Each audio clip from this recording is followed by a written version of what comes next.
Hey, good evening, good morning, everybody, depending on where you are from. Hey, Mitiko, what's up? I'm doing good. It's a good afternoon here, and a good night to someone maybe in Australia having trouble getting to sleep, up late, watching speedruns. Welcome, we're here for you. This is the Ultime Decathlon first chance tournament. We're going to be qualifying some people. It's a bit of an exception here today. We have some players who are unable to compete on the weekend when the large majority of players will be competing. So we're going to give them this Wednesday to get their times on the board. We'll add them to the racers who race on Saturday, and we'll find out who is going to qualify for the grand finals. Yeah, I'm super excited. We did not want to leave anyone out of the tournament, obviously, and Quick, Fireman, Q Shadow, and Olnuker are not available on Saturday, so we are doing for the first time all 10 games in a row, and we are having only 4 players, so it's as focused on those as possible. And first off, Quick, fantastic all-runner overall, has been with us for a long time, has 4 bronze stars, meaning they've been doing great on the tournaments we've been having on UD7. Over 2,000 points. It's 12th place is over 2,000 points already. It's incredible. And overall, very, very good looking card. They're almost all full in points and colors on every 10 games. Yeah, we've got no race time for Minute or Mega Man. Minute is probably not going to be a problem, but racing Mega Man, it's very tough to get close to your PB. In a race of Mega Man, there's a lot that can go wrong. It's just one of the most complicated runs. I'm also seeing Kirby is a full minute off of PB in terms of race time. And Kirby is one of the games where it's possible to be a little more consistent. RNG obviously plays a role, but not a minute role. So hopefully a better race time on the card for Kirby will really help them out. Kirby is locked in a really close battle with Fireman. Actually, in terms of points, they are 3 points apart, I think, overall. So just 13th place here, 2,004 points for Fireman, incredibly close. It's basically the Messenger. We can just see like fantastic times across the board, and then Messenger is not quite there yet. So that's going to be Fireman's weakest game of the bunch, and of course Rack is going to be the strongest for Fireman. Is something like 4th or 5th place on the leaderboard in that game. Has always been very good at the very fast-paced first-person style games. Was the case for Quake back in season 5. Season 5. It was the case in Inertia in season 6. So it's just kind of Fireman's wheelhouse. No surprise to see the double arrows there. 1 point behind the Quick. The battles and the duels and passing someone is going to be super intense on all 10 games in a row. I do expect people staying very, very close together, and the play records don't lie with that. 2005, 2004. So Quick and Fireman being very, very well placed. Q Shadow is right behind them at 1967. A Lawnmower a little bit behind with a 1047. I'm not too concerned with Lawnmower, to be honest. It's the game. You can completely ignore the PBs and just consider what the player is doing live on that very specific game. It's going to be the second game tonight, so it's going to come early, so players don't get nervous about the game coming up. Like if it was in 9th or 10th place, that would be awful for the nerves of the players out there somewhere a little bit behind. 18 minutes on Rack. Q Shadow is a very, very solid racer though, and I'm a bit surprised they don't have many race times, so it's going to be very interesting to see how consistent they get practicing the games without racing. Yeah, this Lawnmower time, your Lawnmower PB counts for so little. It's kind of funny. So I think Q Shadow's actually got a great chance. Also, the Doge icon for the avatar takes on a new meaning when you're actually live at the season 6 grand finals. Q Shadow did not want to be identified by students. They're a teacher, so they showed up wearing a Doge mask, competing live in the theater. He cracked me up when I saw that he had that Yeah, as the yeah, that's avatar. exactly. Perfect. Yeah, it's lining up perfectly. Kichado is a fantastic runner. Has been with us since UD2. Very very consistent. It is the one to be noted for their consistency. They practice only solid strats that they can replicate live. Onlooker, I'm not sure. They've been fairly new in the UD and. Joined a lot of tournaments, 2 bronze stars on their player card, good times overall. He participates a lot in all the discussions, the learning, the routing, so very active. I'm not sure how it's going to pan out for them because they're a little bit behind, especially the messenger. Very, very big weak spot. Over 40 minutes is something you can work on, but it's a long game. It's very difficult to be consistent at, so I'm not surprised. And Rack at 22 minutes.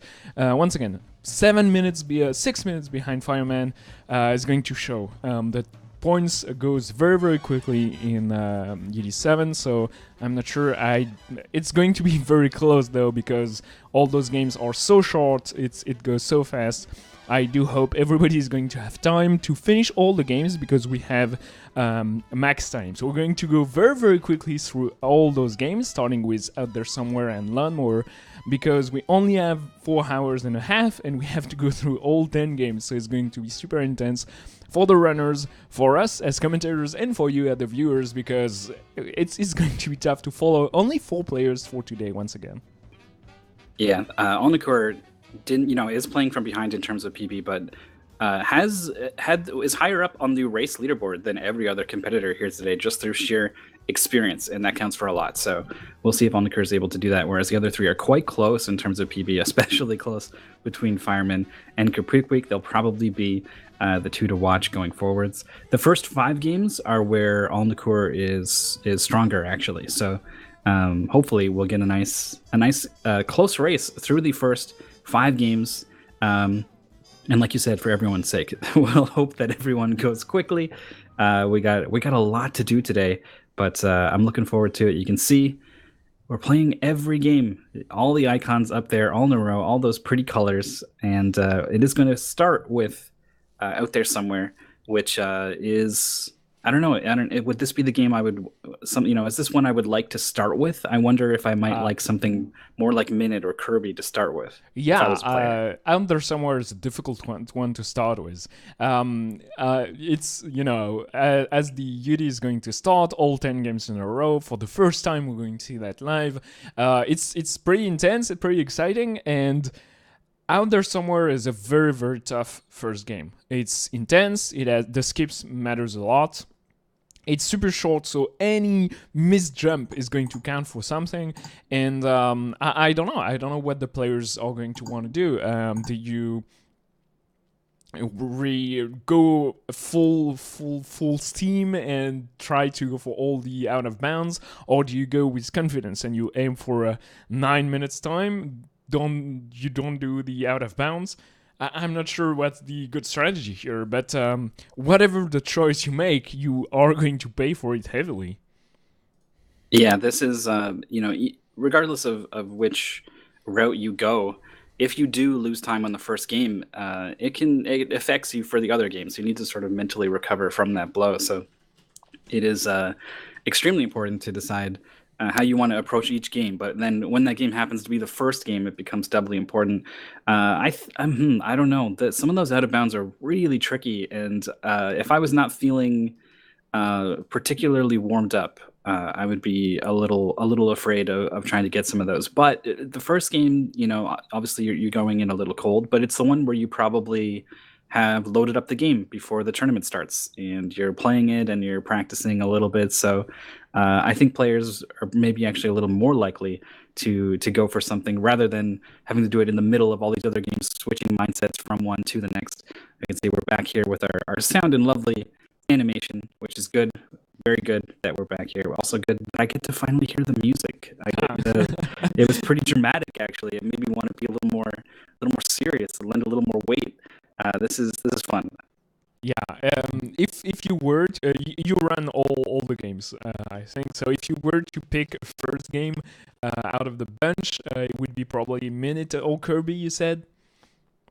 Yeah, something. Well, now that I thought about it, in the sense that I would get a chance to go in with practice, um, it might be something like, oh, what's a hard one to switch into? Maybe Mega Man. I think I would have a hard time getting back into the flow of Mega Man. No, Trackmania for sure. It's one I struggle with a lot. Yeah, It plays so very differently from every other game. I would uh-huh. want to warm up on Trackmania first and do that first. Yeah, that's something to be considered. Obviously, if you are doing all 10 games in a row, you want to start with something that is not going to suffer from having played all other games beforehand. So sometimes it's hard to evaluate switching and going for something. But first is going to be out there somewhere. It's been decided. I'm not sure if we're going to keep that order for all the other parts, but out there somewhere is a tough choice, and but you're going to be happy to be done and not having to be scared of out there somewhere afterward. It's a very short and very cute game, and it's pretty weird to be scared of such an easy to get into speedrun, but at the level the players have shown in UD7, if you are not ready to compete and to run as fast as possible, it's going to cost you a lot. Yeah, the race times in this game have not been very close to PBs overall, because it is so tough. There's so many little things you can do to save time, and good luck executing on all of the crazy out of bounds stuff on like your first try or whatever. And even just like final boss fights, I don't think we've seen very many clean, 3-shot right, 3 left, 3-3-3-3-1 finish to that boss fight. We've seen some stuff happen in that fight. He gets the one shot off that make you have to dodge, and that prevents you from getting your next shot. So we've seen even someone like Double Tifa miss some shots and have to deal with the big laser that sweeps across. So um, it's very difficult to stay as tight as you can get to in this game while you're racing. So that is what the players are faced with here in Out There Somewhere. As the video demonstrated, if this is your first time watching, this is a puzzle platformer where you have a teleport gun. Wherever this projectile lands, it will, assuming it lands on something that doesn't phase it out of existence, you will teleport to wherever that connection was. You can jump before you teleport so that you come out the other side with a really big jump. You can abuse that mechanic to get a little extra height, more than is intended, to get out of bounds in a couple places, which we'll see. There's a couple upgrades you can pick up to increase your health that also tend to go hand in hand with the out of bounds. And it's a really fun game, honestly, to just play through one time. But the precision required to do some of this stuff makes it a very interesting speedrun. It's one of those games that are pretty easy, pretty short. It's really nothing blocks you as a first playthrough, and if you are speedrunning the game and you're like, yeah, I'm going to beat that game as fast as possible, the first few runs are pretty easy and you get very decent time super quickly. You get to sub 15 minutes and sub 12 minutes as just practicing a little bit and getting more familiar with the skip and the tricks and the mechanics of the game overall. But once you want to grind down the times and you realize the world record is at 5:44 with maybe barely 4 seconds to save, you're like, oh my god, where am I losing time? It's pretty intense, it's pretty insane, and overall a very good experience, and it has a good place in this UD 7 is all about easy to get into but hard to optimize games, like Lawnmower or Trackmania, and Out There Somewhere is a perfect fit there. So I don't know what to expect from the runners here. What's your advice? No OBs, no crazy strats, or go all in and whatever, you have 9 games to recover if it doesn't go as smooth as you want? I mean, if I'm literally over the player's shoulder as their coach, I'm absolutely just going to tell them to do whatever they practiced. But if I had to choose ahead of time what I was going to practice, I think the second out of bounds in a race, I don't know. I think players can get there in terms of skill, but so that has some real merit to not doing in a race. it depends kind of where you're aiming. I think you could probably get 5th or 6th, if with that kind of mindset on certain games. But if you're playing for you're playing for number, you want to win the whole season. You're looking at the very, very top. You need to start thinking about doing some of those next level things. So I'm pretty sure the races are started. So I think we're going to get an update in just a little bit and find the players partway into the game. There's like some tutorial stuff that pops up, some text boxes that tell you how to play the game. So we'll get that stuff out of the way, and we'll come in. Race has started on stream, so if you don't have it updated, maybe refresh on your side. But Kitchener is going for the out of bounds. Did not go for the second hard though, but got it very, very quickly. Fireman got the out of bound as well and got the hard. So it's going great for Fireman, just a little bit behind Cute Shadow, and Kerpukpik and Olnuker on the exact same portion of the game, not going for the out of bounds. So Kerpukpik is playing safe, and Cute Shadow and Fireman are going as fast as possible. On the first game, out there somewhere. First, supposedly, is Fireman with PB. Second, Kerpukpik, Q2 is third, and Olnuker fourth. So, I don't know what's going to happen for players, but it's going to be pretty interesting as things move on. But it's going very, very quickly for Cute Shadow, already done with the second out of bound, where Kerpukpik is currently, as well as Fireman. Fireman is struggling for getting that out of bound. You have to aim as high as possible, and each time he doesn't, he struggles with the last hit there. So that's costing them a lot. Meanwhile, Olnuker is already done with the section just behind Kerpukpik, and Cute Shadow is trailing far in the lead, getting the Gauss gun. I'm surprised seeing Cute Shadow first here, considering the PBs of the player. But once again, to me, out there somewhere is more of a test, a gauntlet to your consistency, more than just a pure racing and getting your PBs there. So it's pretty showing now. Cute Shadow doing the drop, going for the third health fill here on the side, completely optional, but a good way to skip the complicated hard grab in the middle of the first out of bounds. Olnuker moving on. In fourth place here, but doing great, getting all the skips and all the movement correctly. Just trailing behind, just because the start of the game is so difficult to execute on.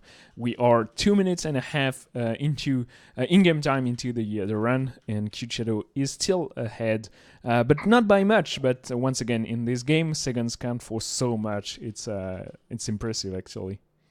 Kerpukpik is pretty close behind. Fireman struggled with that out of bounds, like you said, but did eventually get it. Didn't have to abandon it or anything, so does get the time saved that out of bounds offers, but obviously not enough to make up for the time he lost going for it.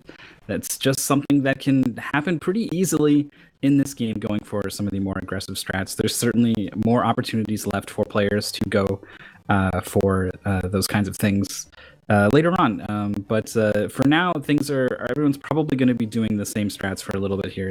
Whenever you see a green beam, there is a chance usually for players to use a little trick to kind of jump out of a green beam and curl around whatever block on the top of it is maintaining this mysterious green force.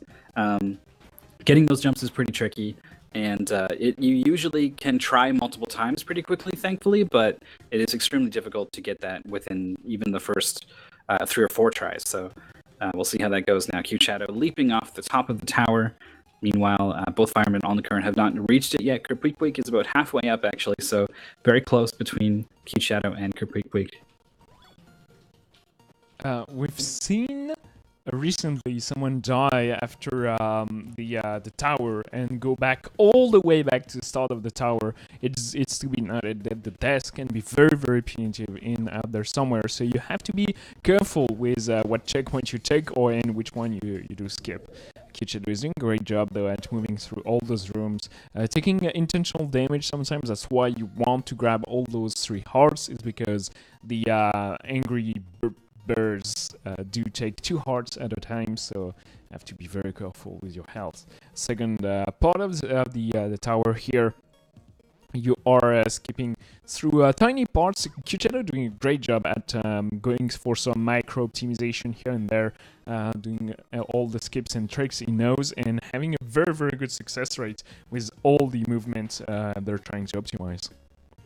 Yeah, you can save little tiny places by just teleporting a little bit further ahead, or sometimes like a fair ways ahead, but you have to wait to fall down, or you had to wait to jump up or something. So that it ends up coming out like saving less than a second each time, but they can add up pretty quickly. So if you want to start pushing for under 7 minutes, start to push towards 6 minutes, you absolutely need to start to thinking about some of these little time saves you can do here and there, and they are all over the place. They are relentless. So on top of hitting all the big tricks, you have to be pretty comfortable to be working some of these things in. Encore is now reached sort of the final fortress here of the game, trailing behind Fireman, both of them behind Q-Shadow and KIRBY'S, who is just pretty close here to Q-Shadow, but I think he's pulling away actually a little bit. It's getting harder and harder to catch him. Yeah, Q-Shadow is moving very quickly. No problem with that skip with the 2 green beams. Very hard to get. Getting on the final tower, so on top at the top of that tower is going to be the final boss, and moving quickly through those rooms. Q-Shadow did encounter the ghost. Oh, he's going to kill the boss. I thought they were going to teleport here. You have a frame perfect jump to do so once you take the damage boost. Did not go for the skip, but very, very well done. They're moving back here to get the checkpoint, and Q-Shadow is showing overall very good decision making, and I'm not surprised. They're very consistent, and here immediately revert back to the standard method of moving through that room. Not so complicated, but indeed you have to make a choice with going with the skip or doing it normally. And Q-Shadow has a fantastic way of making their decision in their mind. If something is not going as great as they want, they're very, very quickly reverting to the other solutions available, not being trapped in the invested time or means fallacy. They're just taking best decisions at the instant they come to them. Yeah, and not getting stubborn either. That's definitely a flaw of mine. I would definitely just for the sake of not wanting to be beaten or have to change my original plan, I would want to keep going. So I really like what I'm seeing from Q-Shadow. KIRBY'S is going very fast as well. Did not mess around with the green beam jump at all, and also got the skip to the boss pretty quickly. I don't think as quick as Q-Shadow, who got it literally first try and is now defeated. What is really the boss here? There is still one final formality before the game is over and the race is done. It's looking like we're going to get a sub 8-minute time here from Q-Shadow, triggering the final sequence in this sort of just a regular shoot 'em up style game with a single enemy here that you just have enough health to mash through and don't really need to be too concerned about your health. The timer is ticking. What is the time going to be? It's a 7:55, sub 8 as you said, and it's over a minute and a half PB for Q-Shadow. That's I don't even know how that's possible. Q-Shadow is a fantastic racer, but at that point I'm surprised even. KIRBY'S is almost done as well. 8 minutes here is going to be a sub 8:30, I'd say, so very close behind Q-Shadow. And Onlooker is still about 2 minutes behind. Fireman is almost done with the boss. So exceptional start for Q-Shadow. Q-Shadow is third in the leaderboard, has about 60 points to make comparing PBs. Wow, Fireman took a death here. That's actually costing them a lot. Oh no, not that much. It's right after the boss. That's not important because the boss stays dead, thankfully. Yeah, Onlooker died in a kind of a disappointing way, I'm sure, for them. They went to damage boost through an enemy and didn't have the health to take the hit, so they just straight up died. I think they probably realized as they were falling down, but it was just a little bit too late. Fireman, about to finish off this boss pretty soon here, has actually taken a lot of damage and has not dealt much to the boss. Okay, there we go. Finally getting the last hit there. 9:06 is going to be the time for Fireman. We're looking at a 9:52 PB for Onlooker. So if he can get this boss down and then the final sequence in a minute, it's close. It's pretty close here. We'll Yeah, see. it's about what you need. If everything goes smoothly, onlooker going for the checkpoint here, good decision. It doesn't take much, and if you die, well, at least you have the checkpoint, so it doesn't cost as much. Onlooker doing the great trick. Oh wow, nope, that's not going to make it. You want to hit 3 times, and you barely have time to skip that attack, so it's not so easy. And onlooker is almost done here. Last final few attacks. Here we go. So yeah, that sounds about exactly tied with PB. Final boss takes about 30 seconds once you've been in the previous form, so it's very close. Trying to get every little time save, shooting the teleport gun on the rock stairs at the end. I think we're probably, man, 9:52 again is the PB time. Are we going to get a PB from onlooker in this this grand final qualification tournament? Is very low on health, actually needs to play the game now, and actually needs to dodge all these projectiles. It is not so easy. The missiles are so dark and blend into the background. It's honestly, if this was the entire game, it would not be a very good game, I think. Yeah, it's to be honest, the final form here and the just trial of mashing as quickly as possible is pretty disappointing. It's not as interesting as the rest of the game, and it's very important time-wise. But onlooker is finally done with a 10-17. They're going to be a bit disappointed with a couple of deaths they had here, but very close to PBs overall. And the runners are going to submit their time, and we're going to move on very quickly. We have only 4 runners for the 10 games, so we are going to see 40 runs today. It's going to be pretty amazing, and KYRBY'S takes the lead by quite a lot, actually. Yeah, this was pretty crazy, actually. We thought we were going to get a close battle between Fireman and KIRBY'S with KYRBY'S, you know, close enough that it'll be interesting, and if someone slips, then you know KYRBY'S will be right there. But proving me very wrong. Maybe I'm not. Maybe I'm only speaking for. I should only speak for myself here. KYRBY'S, they're incredibly strong. Race performance helped them so much in season 6. They were constantly in the running for top 4s and top 8s.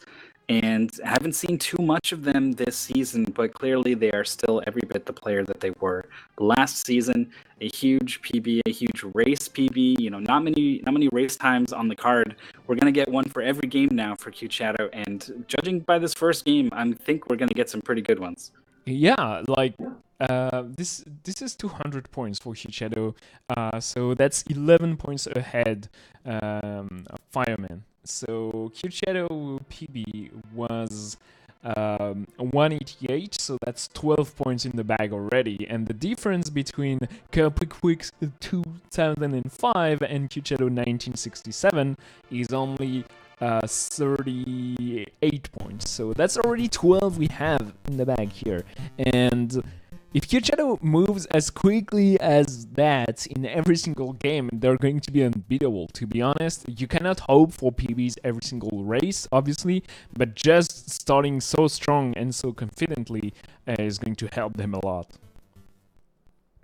We are moving on to game number 2. My favorite game, maybe to race, definitely to watch people race.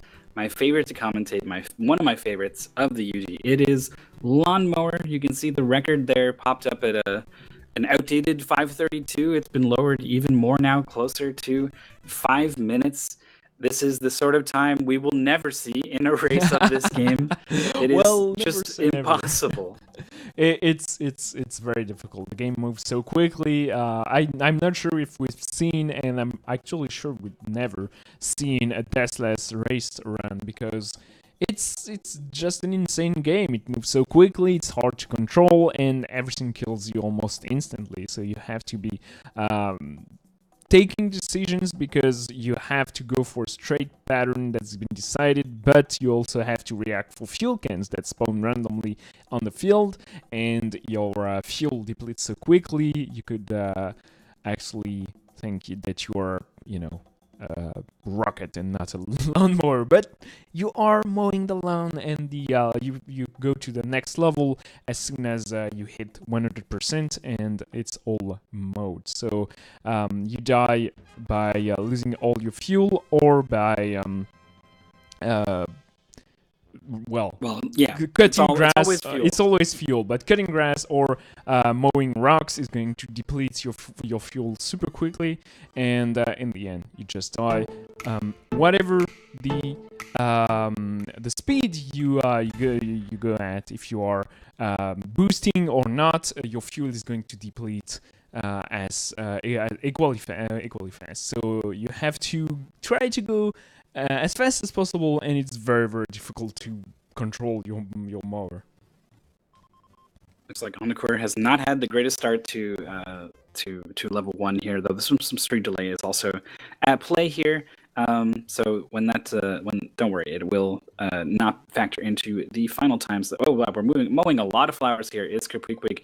Some of those were intentional. That one absolutely was not. Like, man, I don't know if I feel about that opening move there from KIRBY'S. There are some players who have routes that intentionally mow flowers. They take out a chunk of your fuel, but the flower is gone and it's not a problem anymore. So there is merit to removing those flowers for safe and consistent play. Babas took this to the absolute extreme, but got like a sub 10-minute time with that strategy. So it is absolutely valid, and it can be used effectively. Now, obviously, mowing flowers unintentionally is probably going to throw you off, and being thrown off is horrible in this game. You need to stay calm, cool, and in control as best you can, because the moment you lose control of this lawnmower, you get stuff like that where firemen missed the lawnmower and then had to adjust again or missed the gas can rather, had to adjust to get back to where the gas can was. But by the time his brain realizes he's missed it, his lawnmower has moved an extra square.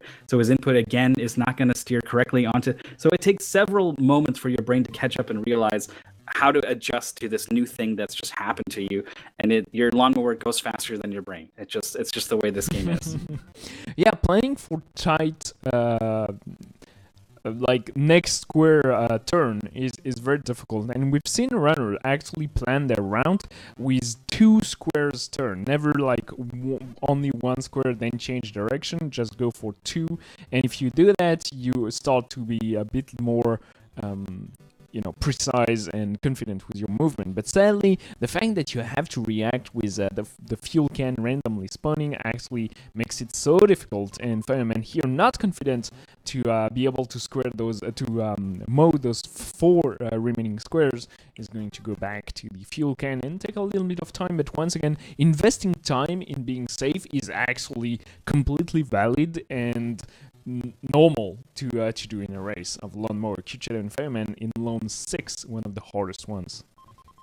Yeah, there's not many games that are so different going for a world record compared to racing. But lawnmower is certainly one of them. The things you do in the world record will almost certainly get you killed in a race. Relying on the gas can to be in certain places is just totally foolhardy. And then even there are things that you can save 8 seconds or something mowing the last few tiles of grass instead of going to get 1 more fuel can, stuff like that. So that 8 seconds, is it worth the risk of losing 45 to having to redo the entire lawn? Well, that's up to the player.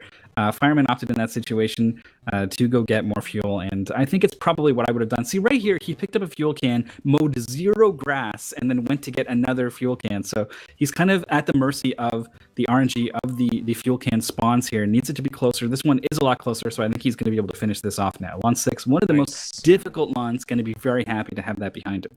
It's super long. KIRBY'S and Fireman started almost at the same time. KIRBY'S is at 92%. Meanwhile, KIRBY'S caught up with them and is now at 63%. KIRBY'S is playing super carefully, only having 5 squares of grass remaining and going back for the fuel can. At some point, you have to decide, and you have to know exactly how efficient you are with your mowing. Onlooker on level 6 as well, playing very safe, and I'm very happy to see all the players being able to slow down. It's actually tricky to know when you have to slow down and when you have to go fast. You cannot beat that game without the turbo button. You have to go fast because you're going to die or not be able to refuel in time if you're just going super slow. So you have to take a good decision and know exactly what you're able of. Fireman, no problem whatsoever with level 7, one of the hardest ones, and go for the badass strats of mowing a lot of flowers here, but allowing them to be able to move in that field here without tight turns, and that's important. Yeah, we're dealing with a level here with these rows of rocks.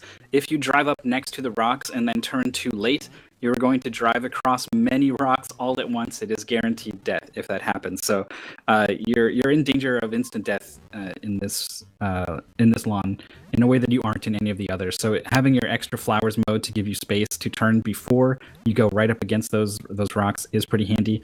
But overall, Lawn 8 easier, I think, than 6, 7, or 10. It's maybe tied with 9 in difficulty. Fireman is flying here, actually.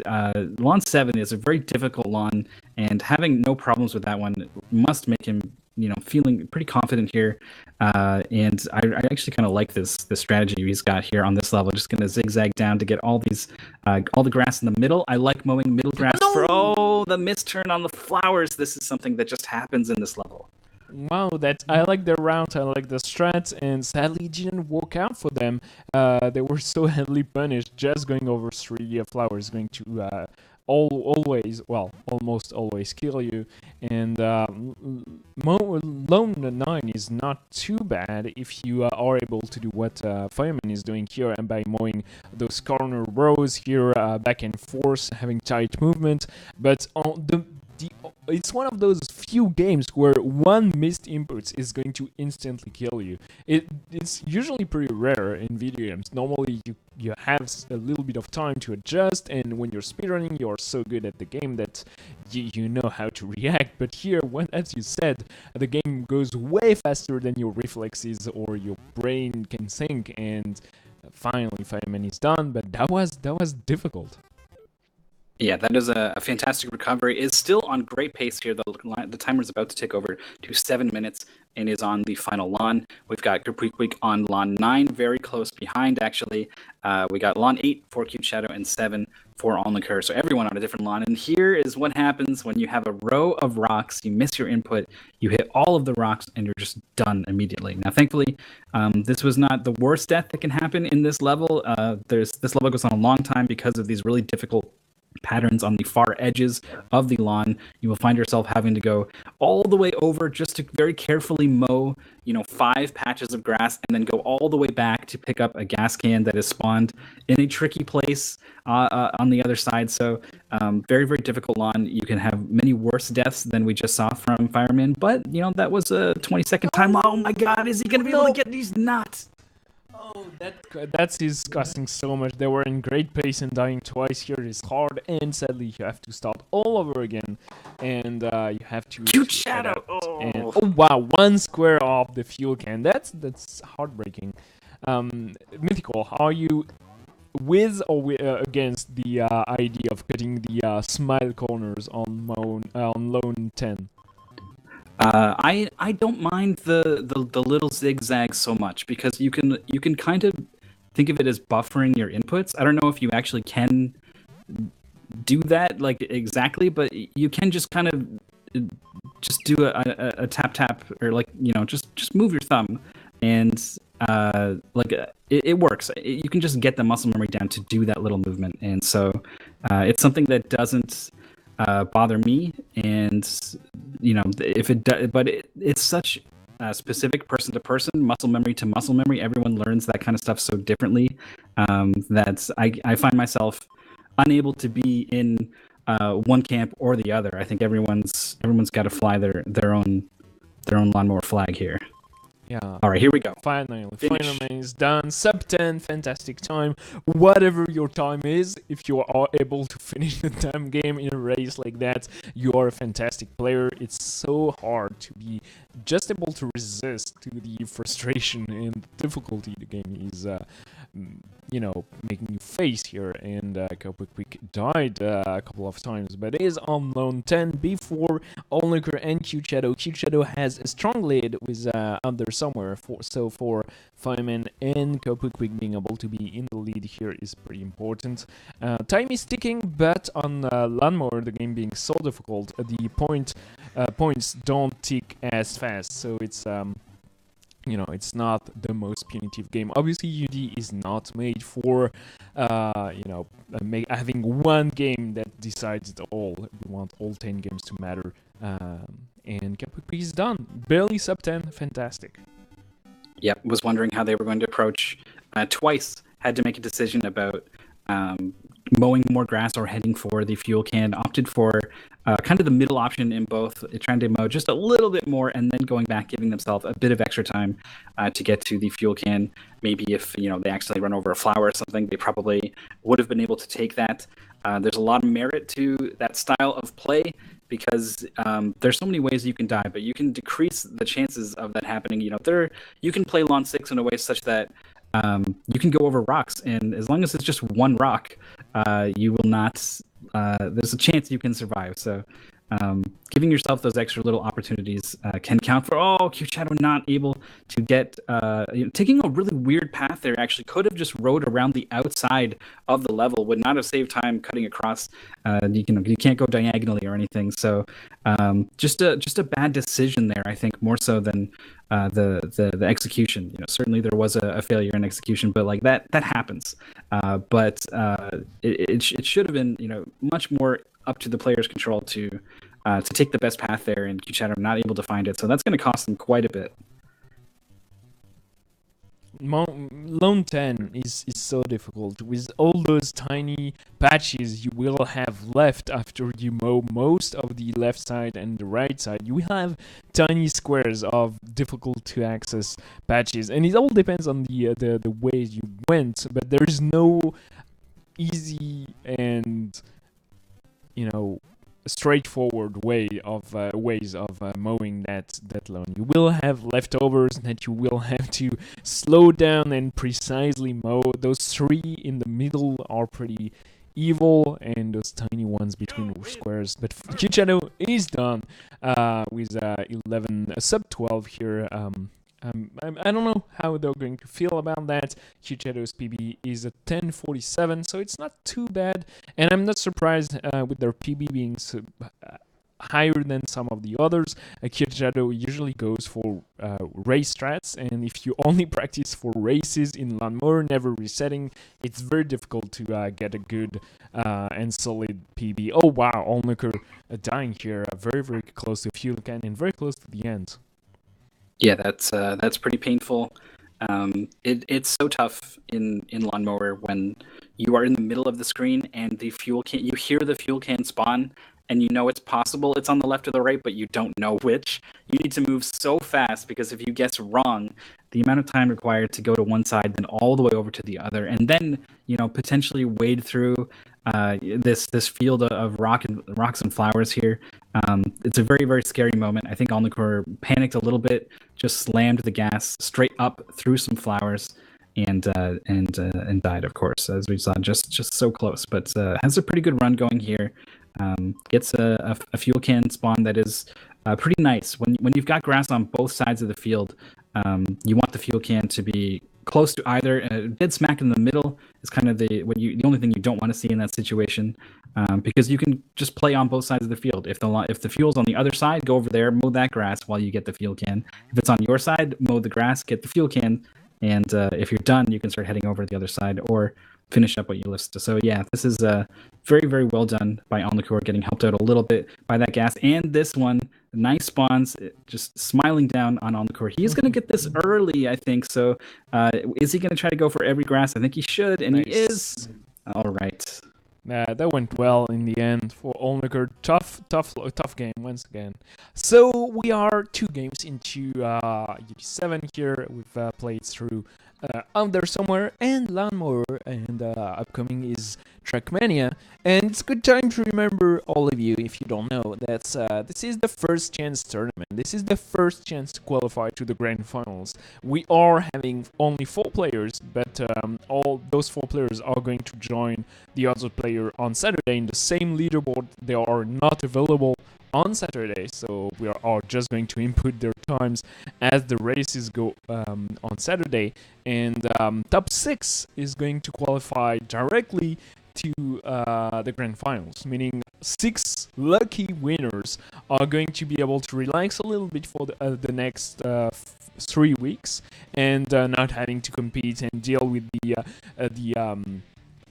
toughness of not knowing if you are going to be in the grand finals or not. So it's pretty good, and a good opportunity for all that are not qualified to compete with not the best. And usually the players are pretty happy to compete in the last chance tournament, the last chance to qualify to the grand finals, knowing that the top 6 runners are not going to be in there stomping their hopes and dreams. So it's a good balance, and we've been having that since UD2, and it's always worked nice. All the formats have always been a little bit different though, and it's always a little bit of adjustment depending on what the season is trying to do.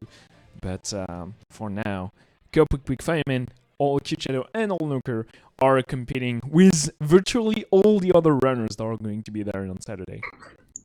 That's right. And so that means, their times matter amongst each other, but they also need to be thinking, hey, guess what? Some of the best people in the UD are probably about to play on Saturday. So I need to be thinking about them as well. I need to be playing.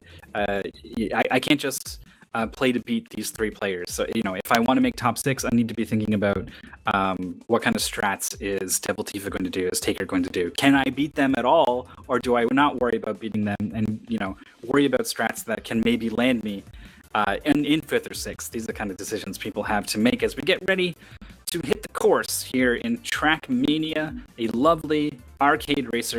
A very, very weird game. The surroundings of TRACKMANIA are truly insane in terms of managing your own private servers, and they have some currency called planets, and the rules governing how planets work is weird. The menus are horrible. They tie into the Shoot Mania and Quest Mania, and TRACKMANIA is divided into Stadium and Canyon and Storm, and just don't think about any of that. We got TRACKMANIA 2 Stadium. They're going to be racing on the green courses. These are the not the easiest, the second easiest. So it's introduced you to some mechanics already, but a lot of some of the wacky stuff is not in there. There is some though. There's definitely some corkscrews and some wall rides and some stuff. So you'll get a taste of what TRACKMANIA is like, without the absurd difficulty that comes with some of those tracks. Some of them have so many big jumps where if you're a little bit off on your jump, you just land outside the course and you would have to reset and lose minutes. Very unlikely for that to happen.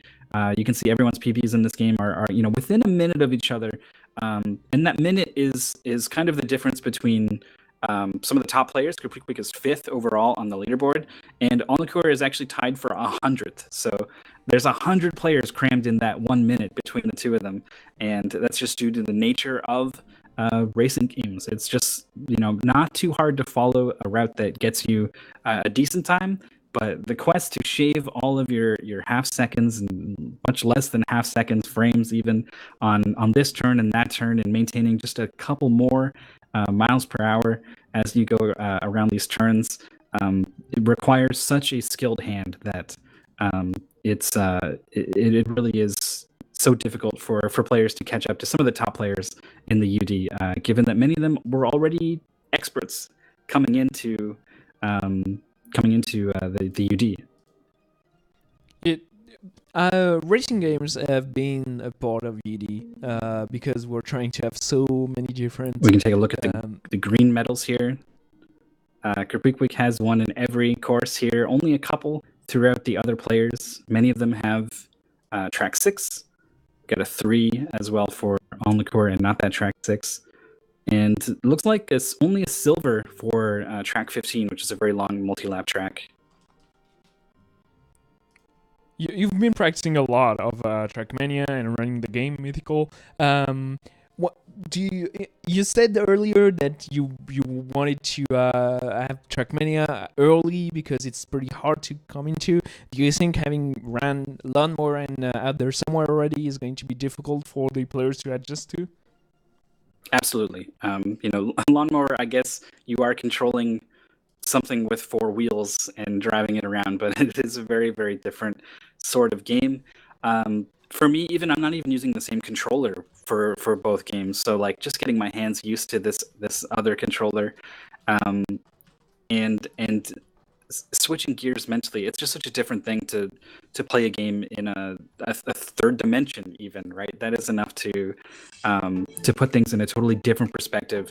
It is very difficult to shift mentally from tapping a D-pad up, down, left, right to feathering triggers on a controller to make sure that you take these turns correctly. So it really is very difficult to switch from game to game, but it's something you have to do if you want to play in the decathlon. Alright, Quick is going to start, and as we said, is one of the best runner in the UG and just in the world on Trackmania 2 and the green track. So starting strong here. One of the main aspects of the green tracks is the dirt. It's going to be present in a lot of the courses, and you want to be able to drift your way and manage your momentum on those tracks. The mixed with concrete here is pretty hard to navigate because if you are in the middle, you have way more control on your trajectories, as if you are on the dirt. Everybody is done almost. Kichado on the current, a little bit behind, but nothing major, although the time is ticking very, very quickly because, as you said, it's so hard to just gain a single second that the point system obviously is reflecting that. Very good first track from everyone, doing a really good job of sort of turning ahead, turning onto the inner dirt track. And then, if you start to slide out to the concrete, you will then get more grip and probably be able to handle that turn. Really nicely done by KIRBY'S here, getting onto the boost pad, huge shadow as well. But had to hit the brakes a little bit more on the car as well. This is you do have to do something to handle this turn, or you will hit that wall. And the boost pad is there to accelerate you again very quickly, but you will not get up to the same speed as if you had taken that turn cleanly. Right. So there's a little bit of sound issues apparently. I'm sorry for that. We're going to reset the stream right after Trackmania. We're not going to cut through the race though because it goes so quickly. We all want to see it all, but I apologize for that. We're going to try to fix the issue right after the game. Track 3 here is pretty difficult. Onlooker is on those stairs and sadly missing the mark here on the final step. Yeah, you might think that was a really silly mistake to just completely miss, but you have so little control of your car once it starts rocking left to right, which happens so easily. You need to approach the edges completely flush, or else that will happen. And after that happens, if your car is tilted in a bad way, it's going to keep going. So smartly reset back to the checkpoint and not the start of the map. There's a different button to do both of those things, and it's pretty common to hit the wrong one actually. So that's a bit of silver lining there to that unfortunate cloud. Our final part here on Kichado's stream on the fourth track, all dirt, so you have to keep in control with your car. It's not so easy. Once again, dirt is the evil because it's so slippery. But apparently everyone keeps good control of the car. And start with track 5, showing those multi-lap tracks, so 3 laps to complete the level, and obviously. If it's multi-lap, it's going to be longer, and if it's longer, you have way more opportunities to mess up somewhere, so they're as much important, and they're all pretty difficult in their own manner. Track 5 here has that one turn with the downward slope, and it's pretty difficult to keep control in your car there. And overall, you want to keep your speed going. You have a couple of jumps and a couple of turns. They are very important, and dirt, once again, so slippery that you might end up bunking on the wall, and if it's on the wrong spot, you could lose all your speed in one go. Yeah, that is the bigger danger here. But in terms of smaller optimizations, this turn before the big jump that all the players, other than Kerpwick, have just taken, we'll see on this go around here. Kerpwick has hit this jump at north of 290 kilometers per hour, and this is something I've literally never done. Taking this turn right here and keeping your speed up to this jump. Look at this, 295, right? Let's see how this jump goes for other people, because this perfectly illustrates the differences in skill, because it's so hard to see sometimes. It can be pretty imperceptible. So 295, we're going to get this jump here for Cute Shadow. It's going to be at 260. Fireman was at 270.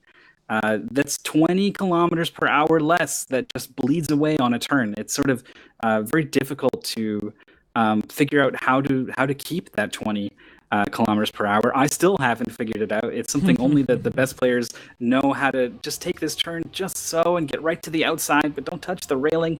It's extremely difficult, and it really highlights Kerpwick's skill. Yeah, being able to keep your speed is all that matters in the end on TrackMania when you're optimizing the game down to the final second. The world record is at 11:15 or so, and it's so hard to get down to those times. Once you're sub 11:40, each second is going to cost you multiple hours of grinding and learning and optimization, and then you have to execute on those when you are doing all 15 tracks in a row. I put in time. I got the green medals on every track, and then I started racing the category where you do all the tracks back to back, and goofy stuff started happening, weird mistakes started happening, and just ending my run. And it became very apparent to me just how hard it is to execute on every track, all one try on each one, all in a row, like we're doing in this category. So I did have to adjust my strats and my expectations in order to just complete a run. And that was even just grinding, right? It would probably be even more dramatic if you were playing for a race. Kerpwick with a not so clean turn at the end here. As minor as that mistake was, probably the biggest one they've made so far. But a small opportunity for the others to catch up here. Anytime you have this really high speed section, it becomes really important. A fantastic turn from Cute Shadow. Really good job, Fireman, as well. Not quite as clean, was about 60 kilometers per hour behind Cute Shadow in terms of speed going through that final section. All nukkers through those loops. Okay. Kerpwick is okay. He just slammed the side of his car into that big wall ride.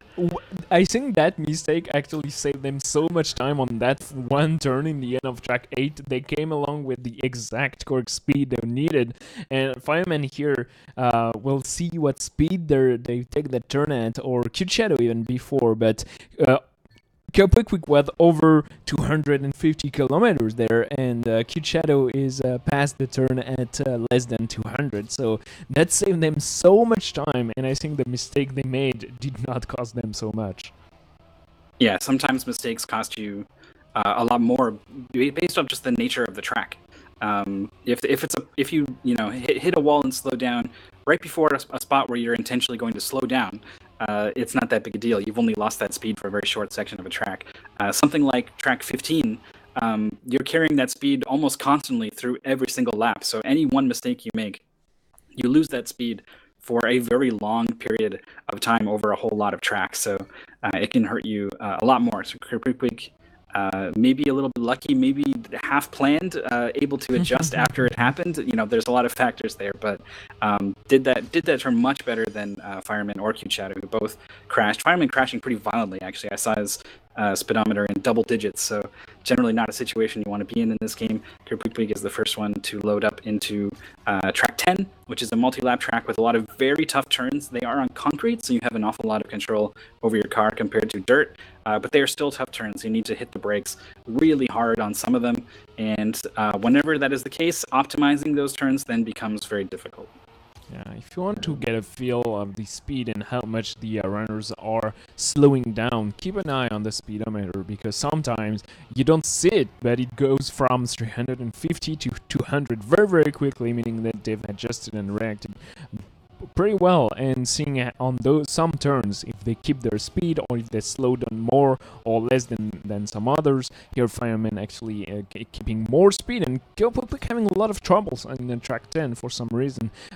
They were about 25 seconds ahead of Q-Shadow. We'll keep an eye on how far along they are starting track 11, but KIRBY is maybe trying to go a little bit faster than usual, and it's surprising, and it's difficult to do on TRACKMANIA. Maybe you might lose more time than what you try to save. Yeah, you have to fight really hard to save, have fractions of seconds everywhere. And if you're doing that by going on the outside of a dirt turn and touch one of those railings, your car can like flip out of bounds, unable to get back on, and lose 15, 20, a minute even if we were on like the last lap of the multi-lap track in track 5. You can fight for incredibly small periods of time at the risk of losing some of the biggest chunks of time possible in the entire Ultimate Decathlon. So you do need to approach these tracks with the correct mindset. KIRBY may be relying on some of their old muscle memory for like individual level strats. I'm not sure, but they did drop back just a little bit, but they've already climbed back up here. Their skill level really puts them a cut above the competition in this game, and I don't think anyone else is going to be able to catch KIRBY here. It's just a matter of how many points are they going to lose compared to them. It's interesting how back and forth it is comparing the times between the players. KIRBY and Q-Shadow are way ahead of Fireman in the Messenger, and KIRBY is so ahead of everyone else on TRACKMANIA, but on the other hand, Fireman is so ahead on Minute and Rack, and they're pretty even on a lot of other games. Fireman showed how experienced they were with Lawnmower, but sadly just before TRACKMANIA here did not gain as many points as that, and it's so much easier. It's hard to say easy on speedrun, but I feel like it's easier to be consistent at TRACKMANIA than some other games, so it's KIRBY feels uncatchable here. Had a really nice strat on 13. The poolside level, as I like to think about it, I can't think of anything other than the deck of a pool looking at the blue outline on this pristine white surface, but actually slamming into the wall. We'll see, yeah, Q-Shadow is going to do the same thing. On this turn, you need to hit the brakes. If you're not going to hit the wall, you need to slow down a lot, basically, and also make a very sharp turn. So it turns out hitting the wall will both slow you down and turn you pretty quickly. So I'm not sure if it is the absolute fastest way to get through that turn, but it is very consistent and definitely not much slower at all compared to other ways to take that turn. So, if KIRBY is doing it, you got to consider the merits of it, because it's probably being done for a good reason. Taking a really nice angle here at the end of 14, nice, and is going to hit the finish line here. Other players are going to go across this grass here. We'll see how they do keeping their speed. Q-Shadow dropping down to 150 is okay. You can do a little bit better, but I'd be pretty happy with 150 down on the grass. We'll keep an eye on what Fireman is going for here. Drops down to 147. That's actually very good. Players not dropping to 140, 130 is surprisingly hard, and you want your control on that very, very slippery grass to be as good as possible. Here, we can keep an eye as well on the speed they take those red areas here that cut your engine, and it was at 295 as low as 295 on the first turn, which is very good as well. They're not slowing down on those two turns here. Very sharp, 307 here. That's incredibly fast. Yeah, you can do a little better, but anything over 300 is what you're looking for. So that's fantastic job by KIRBY. It's so tough. You do need to slow down on this turn. You also want to slow down right here because your car jumps up into the air a little bit on that turn. And yeah, see this one, he got too much air coming off of the ramp there, was not able to brake or turn while he was in the air there. So did a really good job of dealing with that once that happened, and maintained 295 going through the engine cut here. Q-Shadow not as good here, 265. So you can see the difference.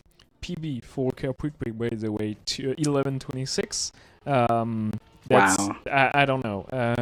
They had a couple of mistakes here and there. I thought they were behind because of especially B10, and actually saved a second compared to their PB, so they're going to be uncatchable, and it's impossible for anybody here to beat them, or remotely anybody that's able to beat all 10 games in a row in the UD7 here is going to have a very, very hard time beating the 11:26 KIRBY just had. Alnacour down with pretty low speed on the, I can't tell if it's the third or second lap, but it's not the first. The first section of this track is so trivial on the first lap because you're going so slow, but you come in with, well over 300 kilometers per hour on your second and third laps, and navigating those turns at that speed actually becomes one of the biggest challenges of this track. So it's not quite at 300, but is going quite fast. So we'll see if they're able to avoid any of these corners. Yeah, they are. That is very well done. The cactuses here are a legit threat. Gosh darn, You these said cactuses. it. That's your fault. Oh, it is my fault. They're so strong. They look like they're inflatable, but they're solid steel. Yeah, that anything that looks, futile in TRACKMANIA is actually the strongest thing you have seen, and they will not move. Formula 1 at full speed here is not going to make them flinch, and Alnacour finally finishes, but Q-Shadow got a 1 second PB, as well as KIRBY, and Feynman got a 12:13, which is a 6 second PB. So apparently everybody is way too prepared for those races today. Alnacour a little bit behind, 17 second behind PB. Not too bad, to be honest.